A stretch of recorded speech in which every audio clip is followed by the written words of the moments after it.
Dan il-gvern qed jidentifika l-problemi u bil-kwiet u bil-għaqal isib soluzzjoni għalihom. Hekk għamel fil-qasam tal-enerġija, fl-ekonomija tal-pajjiż, għal-problema ta' qatt u issa imiss il-qasam tas-saħħa. Hekk sostna l-Prim Ministru Joseph Muscat waqt laqgħa politika f'Ħarsafi. F'sentejn il-gvern indirizza l-problema ta' nuqqas ta' mediċini tant li din il-ġimgħa ma kien hemm l-ebda mediċina out of stock. Il-Prim Ministru rrefera għal ftehim li kien iffirmat mill-Gvern mal-Università Queen Mary ta' Londra li mistenni jsolvi l-problema tas-sostenibilità fil-qasam tas-saħħa. Għaliex permezz ta' dan l-investiment se jkun possibbli li pajjiżna jibqa' joffri kura għas-saħħa tal-ogħla livell b'xejn. Mhux flus li ħanoħorġu aħna, mhux flus li ħanoħodulkom mit-taxxa nivvintaw taxxa ġdida.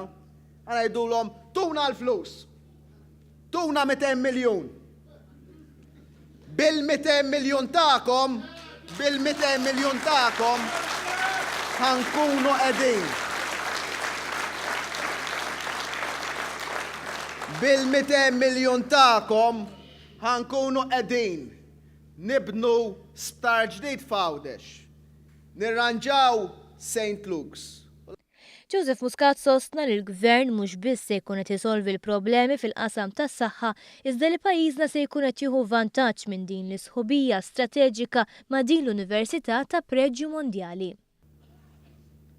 Ħadd ieħor kieku kien jirraġuna jibdew jħallsu n-nies. Aħna qed ngħidu le. Aħna qegħdin nużaw l-istess mudell ta' ħsieb li użajna fl-Ene Malta. Fejn problema ġibni opportunità. Dan anka permezz ta' niċċa ġdida ta' turiżmu mediku u kien għalhekk li ntażlet il-Gżira Awċija speċifikament għal dan l-investiment sabiex tissolva wkoll il-problema tal-istaġjonalità tat-turiżmu. Joseph Muscat qal li dan huwa possibbli għaliex il-Gvern għall-ewwel darba qed jagħti ċans lis-settur privat jirrikonoxxi x'għandu x'joffri pajjiżna u jinvesti fih. Għalhekk saħaq il-Prim Ministru Malta verament għandha tkun ottimista għaliex għandha l-fatti u riżultati. X'ma nkunux ottimisti.